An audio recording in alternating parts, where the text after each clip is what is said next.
Bengals have gotten a lot better, but it seems like the Bengals are a not very good team with a potentially great player, whereas the Steelers are an extremely talented team with a potential question mark at quarterback. I think the Steelers win this game no matter who starts. They whipped Joe Lewis's tail. They whipped Joe Lewis.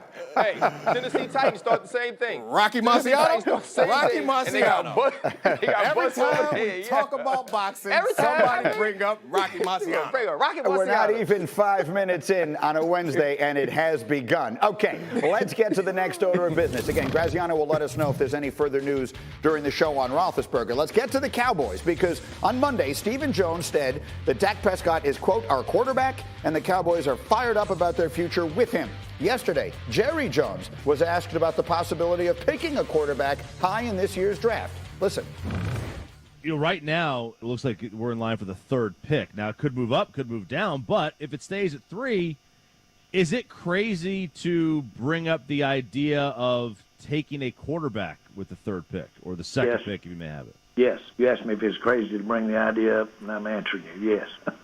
We're playing games here, guys, but it's not the thing to be talking about at all. Dak is our quarterback.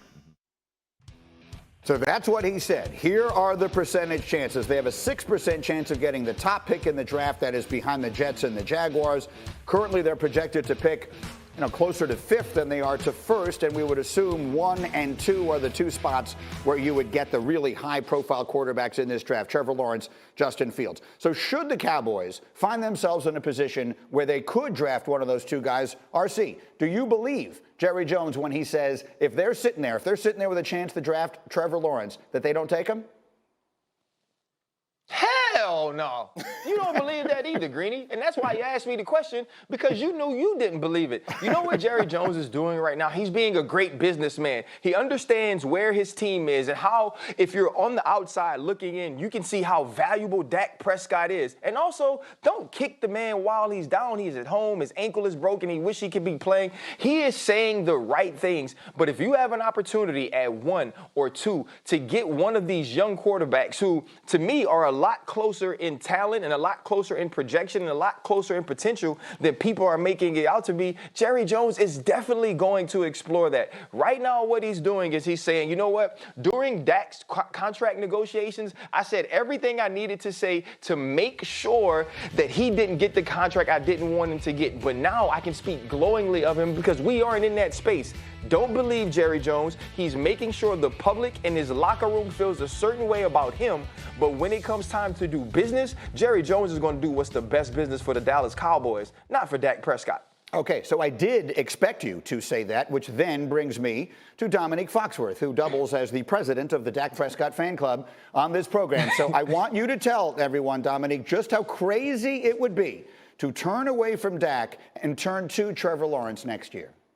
I mean, I wish I could tell you that. Like, I love Dak Prescott in part because most people were down on him when I thought he was better than who he was, when I thought he was better than people thought. But I'm not a fool. Like, if you have the number 1 overall pick, the way that people are talking about Lawrence, like, you have to at least give that a thought. So I think it'd be foolish because the difference between your team when you have a slightly above average to even much above average quarterback, which I think Dak Prescott is, to having a potential future Hall of Famer, which is the way people are talking about Trevor Lawrence, like that is huge for your team. So I think you have to at least consider it. And then you think about having Trevor Lawrence down there in Dallas. Can you imagine how much money that's going to make? 6'6" white Christian quarterback who can throw that thing in Dallas, Texas? Good Lord. Jerry Jones would run to the podium. Go ahead.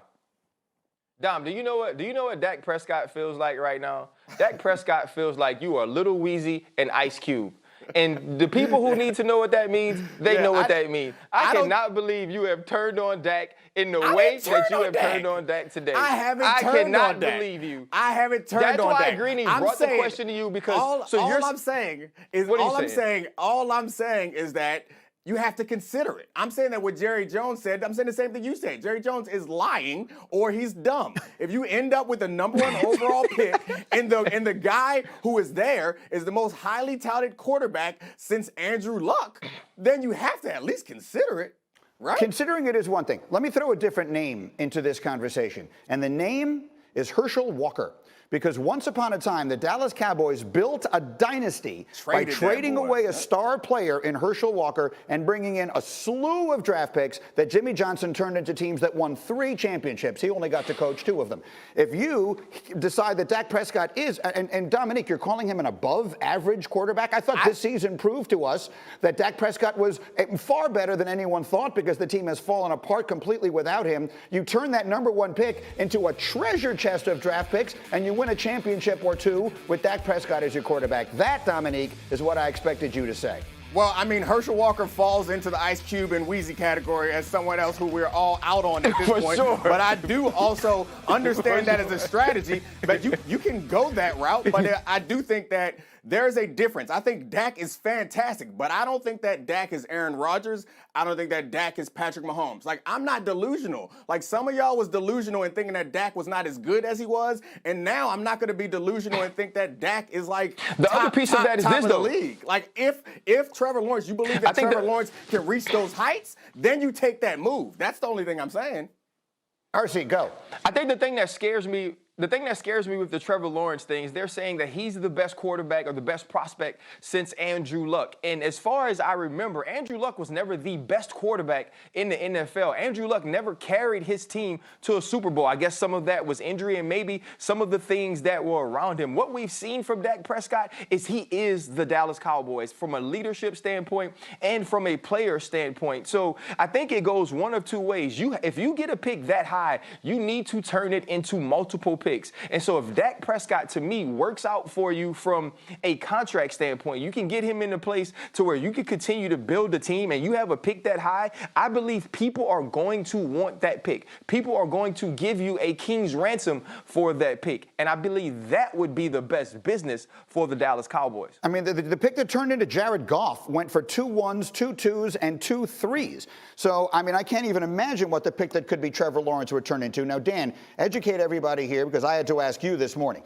If they did decide to draft a quarterback and move on from Dak Prescott, could they trade Dak? What happens with Dak? They would have to franchise tag him and then trade him, or sign him and then trade him. And so it becomes difficult, especially once you've made the pick and everybody knows you have to trade him. Right. And that franchise tag, as we've discussed, is $37.7 million. Hembo brought this up this morning.